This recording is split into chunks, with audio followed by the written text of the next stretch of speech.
नमस्कार, मी माणिक मुंडे. उत्तर दक्षिणमध्ये आज गोष्ट कुख्यात गुंड शरद मोहोळच्या हिंदुत्ववादी होण्याची असण्याची.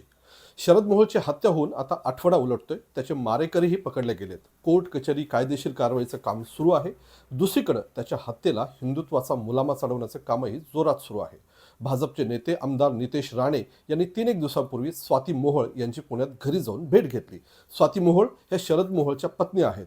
नितेश राणेंपाठोपाठ भाजपच्या महिला आघाडीच्या प्रदेशाध्यक्षा चित्रा किशोर वाघ यांनीही स्वाती मोहोळ यांची घरी जाऊन भेट घेतली आहे. राणे आणि वाघ ह्या दोन्ही नेत्यांनी स्वाती मोहोळ यांच्या भेटीनंतर जी प्रतिक्रिया दिली आहे त्यात भाजपचा हिंदुत्ववादी अजेंडा साफ दिसतोय. खुद्द स्वाती मोहोळही भाजपचीच भाषा वापरताना दिसत आहेत. त्यामुळेच भाजपची अशी काय मजबुरी आहे की त्यांना एका कुख्यात गुंडाच्या हत्येला हिंदुत्वाचा मुलामा चढवावा लागतोय. बरं, हिंदुत्ववादी म्हटलं की आपल्यासमोर मुस्लिम विरोध समोर दिसतो, पण शरद मोहोळची हत्या ही काही मुस्लिम हिंदू झगड्यातून झालेली नाही. त्याचे मारेकरीही हिंदूच आहेत आणि ते त्याचे खास साथीदार होते. मग असं असताना शरद मोहोळ हिंदुत्ववादी कसा, असा प्रश्न पडल्याशिवाय राहणार नाही. त्याचंच उत्तर शोधण्याचा हा प्रयत्न. वर्ष होतं 2012, म्हणजे आजपासून बरोबर 12 वर्षापूर्वी. स्थळ होतं पुण्याची येरवडा जेल.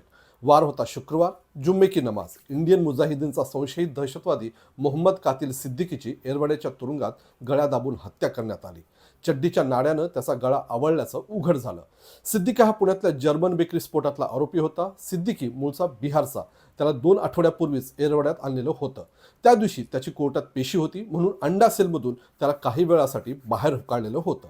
नेमकं त्याच वेळी येरवडा जेलमध्येच बंद असलेल्या दोघांनी सिद्दीकीवर हल्ला केला आणि मी म्हटल्याप्रमाणे चड्डीच्या नाड्यानं त्याचा गळा आवळला गेला. डॉक्टर येईपर्यंत उशीर झाला होता. सिद्दीकीचा खात्मा झाला होता. ज्या दोघांनी सिद्दीकीला संपवलं होतं त्यातल्या एकाचं नाव होतं आलोक भालेराव आणि दुसऱ्याचं नाव होतं शरद मोहोळ. हा तोच शरद मोहोळ होता ज्याची गेल्या आठवड्यात कोथरूडमध्ये गोळ्या झाडून हत्या केली गेली. संशयित दहशतवादी सिद्दीकीला मारलं त्यावेळेस शरद मोहोळचं वय होतं फक्त 25 वर्ष. सिद्दीकी हा काही छोटा मोठा संशयित दहशतवादी नव्हता. दिल्ली हायकोर्टाबाहेर स्फोट केल्याचा सिद्दीकीवर आरोप होता. एवढंच नाही तर बंगळुरूच्या चिन्नास्वामी स्टेडियम बाहेर, तसंच ज्या दिवशी पुण्यातल्या जर्मन बेकरीत स्फोट झाले त्याच दिवशी सिद्दीकीनं दगडूशेठ गणपतीत बॉम्ब ठेवण्याचा प्रयत्न केलेला होता. त्याच मोस्ट वॉन्टेड असलेल्या सिद्दीकीला शरद मोहोळनं सकाळी सकाळी संपवलं होतं. त्यावेळेस दिल्ली, मुंबई, पुणे, बंगळुरू अशी मोठी शहरं दहशतवाद्यांच्या टार्गेटवर होती. काही महिन्याच्या अंतरानं ह्या मोठ्या शहरांमध्ये स्फोट घडवले जायचे. मध्यमवर्गीयांचे जीव जायचे, सरकार हतबल वाटायची. त्या काळात शरद मोहोळनं एका मोठ्या दहशतवाद्याला मौत के घाट उतरवलं होतं. तिथूनच शरद मोहोळ हिंदुत्ववाद्यांच्या नजरेत आला. कधी उघडपणे तर कधी अप्रत्यक्ष शरद मोहोळला हिंदुत्ववाद्यांची मदत व्हायला लागली.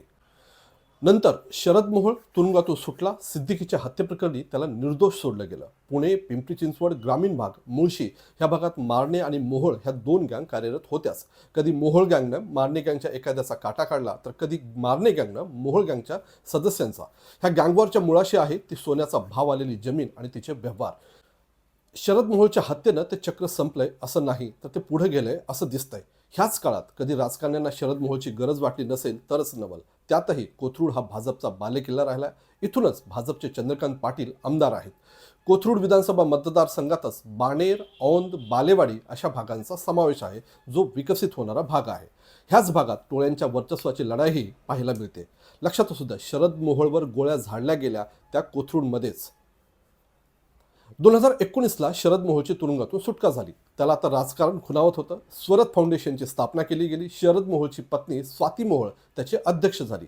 दोघेही जण, शरद मोहोळ आणि स्वाती मोहोळ, सामाजिक उपक्रमांमध्ये दिसायला लागले. पत्नीला नगरसेवक करण्यासाठी शरद मोहोळची मोर्चेबांधणी सुरू होती. गौरक्षण, हिंदुत्ववाद्यांचे निघणाऱ्या मोर्चात वगैरे मोहोळ दाम्पत्य दिसायला लागलं. नुसतं दिसणेच नाही तर त्यांचं आयोजन वगैरे सगळंच त्यांच्याकडे असायचं. त्यामुळेच त्याच्या गुन्हेगारी कारवाया थंडावल्याचं सांगितलं जात होतं. भाजपनं एके दिवशी थेट स्वाती मोहोळ यांचा पक्षावर प्रवेशच करून घेतला. खुद्द चंद्रकांत पाटील यांनी स्वाती मोहोळ यांचं फूलमाळा देऊन पक्षात स्वागत केलं. एवढंच नाही तर स्वाती मोहोळ यांना भाजपनं पुणे महिला आघाडीचं सरचिटणीस पदही देऊन टाकलं. माध्यमांनी थोडीफार कचकच केली, पण बिचाऱ्यांकडे लक्ष कोण देतं. त्याच स्वाती मोहोळच्या भेटीला नितेश राणे गेले. काही वेळ बसले, बोलले, माध्यमांसमोर आले. स्वाती मोहोळ म्हणाल्या, मी हिंदुत्ववाद्याची बायको आहे, माझा नवरा वाघ होता आणि मी वाघीण आहे, मरेपर्यंत हिंदुत्ववादीच राहणार. बाजूला उभ्या असलेल्या नितेश राणेंचा यावेळेस चेहरा खरोखर बघण्यासारखा होता. त्यांनी मात्र शरद मोहोळ यांचं काम कसं मोठं आहे वगैरे सांगण्याचा प्रयत्न केला. पत्रकारांनी मोहोळची क्राईम फाईल सांगणं बंद करावं अशी धमकीवाजा विनंतीही नितेश राणेंनी केली. 2 दिवस उलटून गेले. महिला आघाडीच्या प्रदेशाध्यक्षा चित्रा वाघ स्वाती मोहोळ यांच्या भेटीला गेल्या, सांत्वन केलं, ट्विट केलं. त्यांचं ट्विट बोलकं आहे. शरद मोहोळ यांनी कशी हिंदुत्वाची पताका हाती धरली आहे, हिंदू जनजागृतीचं काम कसं सुरू होतं, तेच काम स्वाती मोहोळ पुढे कशा घेऊन जातील असं सविस्तर ट्विट वक्तव्य त्यांनी केलं. एवढंच नाही तर ह्या सगळ्यात स्वाती मोहोळ यांच्यासोबत उभं राहण्याचा शब्दही चित्रा वाघ यांनी देऊन टाकला. हाच शब्द आधी नितेश राणेंनीही दिलाय. चित्रा वाघ यांच्या ट्विटच्या खाली ज्या प्रतिक्रिया लोकांनी दिलेल्या आहेत त्याही त्यांनी वाचणं गरजेचे आहेत. त्या मी इथं सांगण्याचा प्रयत्न केला तर दिवसभर ट्रोलर्सच्या शिव्या आणि धमक्या खाव्या लागतील, पण त्या प्रतिक्रिया अतिशय बोलक्या आहेत. ह्या सगळ्यात देवेंद्र फडणवीसांची प्रतिक्रिया अधिक बोलकी आहे. पुण्यात गँगवॉरचा भडका उडाल्याची टीका विजय वडेट्टीवार यांनी केली. त्यावेळेस उत्तर देताना फडणवीस म्हणाले की एका कुख्यात गुंडाची हत्या त्याच्या साथीदाराने केलेली आहे आणि कुख्यात गुंड कुणीही असो त्याचा बंदोबस्तच ह्या शासनात केला जातो, असंही फडणवीस पुढे म्हणाले. फडणवीसांचं हे वक्तव्य तुम्ही यूट्यूबवर पाहू शकता. मुंबई तकनं ते अपलोड केलेलं आहे. मी जे तुम्हाला सांगू पाहतोय आणि तुमच्यापर्यंत जर ते पोहोचत नसेल तर त्यात चूक माझी आहे असं मी समजतो. त्यामुळेच फडणवीसांचं वक्तव्य तुम्ही मुळातून नक्की ऐका. खुद्द स्वाती मोहोळ यांनीही फडणवीसांची पुण्यात भेट घेतली. DP रोडवरील पक्ष कार्यालयाच्या उद्घाटनाला फडणवीस आले होते. त्यावेळेस गाडीत बसताना अगदी थोड्या वेळापुरता का होईना स्वाती मोहोळ आणि फडणवीस यांची भेट झाली आहे. त्यांचेही व्हिडिओ तुम्ही यूट्यूबवर पाहू शकता. एकीकडे फडणवीसांच्या लेखी शरद मोहोळ हा कुख्यात गुंड होता, तर मग अशा गुंडाची पत्नी भाजपची पदाधिकारी कशी? शरद मोहोळ कुख्यात गुंड होता तर मग भाजपचे आमदार त्याच्या घरी कसे काय जातात? शरद मोहोळ कुख्यात गुंड होता तर मग भाजपच्या महिला प्रदेशाध्यक्षा त्याच्या घरी कशा काय जातात? हिंदुत्ववादी कार्ड वापरून भाजप आगीच्या गोळ्याशी तर खेळत नाही ना? राजकारण्यांची अशीच साथ संगत राहिली तर मुळशी पॅटर्न कधीच पुणे पॅटर्न होणार नाही याची खात्री कुणी देईल का? मला माहिती आहे की असे प्रश्न आता भाजपला विचारणं चुकीचं आहे, कारण त्याची उत्तरं देणं त्यांनी कधीच सोडून दिलंय. पण म्हणून प्रश्न सुटत नाही, तो मानगुटीवर नाचत असतो. पुढच्या काही काळात म्हणजेच पुण्यात महापालिकेच्या निवडणुका होतील, त्यावेळेस भाजपच्या तिकिटावर स्वाती मोहोळ ह्या नगरसेविका झाल्या तर आश्चर्य वाटू नये.